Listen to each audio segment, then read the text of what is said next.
Producer, writer, and author Stephen L. Sears' first job in Los Angeles may have introduced him to a seamier side of the industry, but it never put his career on hold. Because you know where I've worked first. Well, yeah, the waiter actually came second because I was working at an answering service, and that's where you and I met. Yeah, I mean, so you were actually on your way to being an actor more than being a waiter, because at an answering service, you had to act like you really cared about the people who were calling in. Yeah, and believe me, you have to do that as a waiter too if you want the tips. But of course, everybody who is an actor, that's the whole cliche. You're always a waiter. Everybody's a waiter. And it's mostly because you can choose your hours and that makes you available for auditions. But yeah, when I got there, when I drove out to Los Angeles, I had no idea what I was going to do. I stayed 1 month with a cousin who lives out here. And then I moved in with a friend of mine whom I'd met at Florida Atlantic. He had moved out. And I knew that I had a good broadcast voice. I'd done some radio work. And so I thought, well, an answering service is a possibility. So I literally opened the phone book. For those of you who are young, phone books are actually these things made out of dead tree flesh with names and numbers. Anyway, I opened up the... But they were delivered. And they were delivered. They still are. They still throw the yellow books or whatever they call them now on my front lawn. But anyway, I opened it up, and the first one was called A1 Answering, for obvious reasons, the first one. And so I called it, and I got this person named Lou, a woman, and very pleasant voice, as I would expect. And of course, I was all ready to do my voice. And so I said, "Hi there, my name is Stephen Sears. I'm looking for employment, and I know that you're an answering service, and I think that we would be a good fit." I was probably not as overdone as that. And she said, "Can you hold on for a moment?" And I went, "Sure." So she comes back, and she says, "So anyway, what was your name again?" I said, "I'm Stephen L. Sears," or Steve Sears at that time. And I said, "I'm looking for work, and this was one of the first places I called." Made them sound important, but they were just the first in the phone book. And so we had a short conversation. And then she said, "Oh, hold on a moment." So I held. She came back, and she said, "Can you come in later on this afternoon?" And I said, "Sure." So what I didn't know was that when she put me on hold, she basically called the manager who was in the other room and said, "You have to listen to this guy." And so Vera, who you knew, she was the manager. So she got on the phone and she was listening to me talk.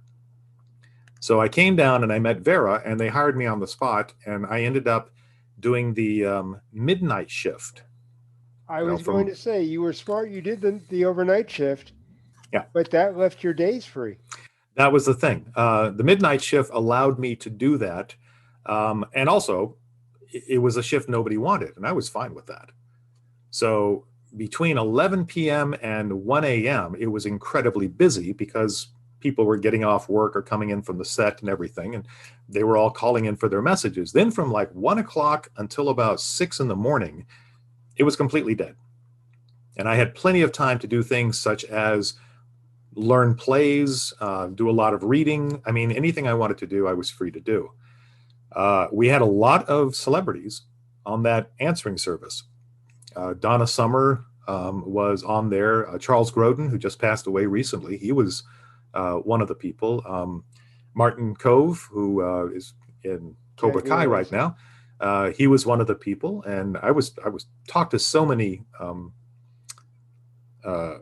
different celebrities at the time, which, for a guy coming from military bases in a small town, this was a very bizarre experience. Susan St. James was on there. I loved talking to her. She was great. And there were other people who were not necessarily celebrities, but we struck up kind of a friendship when they would call in. You were one of them. And at least 2 other people that were on there are still friends of mine today. So it was an interesting experience. And I was also privy to certain conversations because of the way the PBX system worked, where sometimes I had to listen into a conversation to hear if somebody had detached. If they asked me to listen in, I would listen in so that if the conversation stopped, I would realize one party had hung up and the other party was waiting for me to come back in so that I could do a cross-connect phone call. It's kind of complicated. But as a result of that, I did hear some things, and I was approached by a member of the Inquirer tabloid about a particular person, and I'm not going to tell you who, but a particular person that they suspected was having an affair, which he was. And I knew it. And I was offered a really nice sum of money to spill the details of what I knew. And I said no. That's just not the way I'm wired. But I thought, wow, this is a wacky industry. This is so bizarre. So, but that was the first job, and that's where you and I first met. Well, it's funny you say that because the last job that I had in LA was working for Star magazine, which at the time was not owned by Inquirer, the same corporation. That's the way they worked. They Yeah. came in with suitcases full of money, and The amount, considering this was 1981, the amount of money was between $35,000 and $45,000 in 1981. I could believe it. Yes. And the person who approached me took me out one night to just, he said, "You want to go around town and meet the celebrities I meet?" And I was like, I'm kind of naive. I'm like, "Oh yeah, sure, that'd be fun." So we went out to Beverly Hills and we hit all the bars, and I saw how he worked. And it was like, wow, this is really, back then, this was before the Carol Burnett lawsuit. They really did some nefarious things. All the tabloids did. And I remember this one celebrity in a bar had dropped a drink. And the person I was with walked over, and they knew each other, and said, "So, you want to tell me what that was about, or should I just describe what I think it was?" I was like, oh my God. So I didn't want to be a part of that.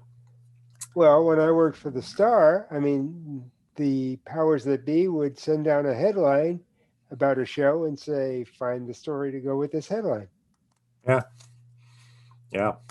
And that was kind of, they're looking for a story. They're not just, but that's their job. They have to find that, and they have to get that one line headline that's going to grab it off of the rack.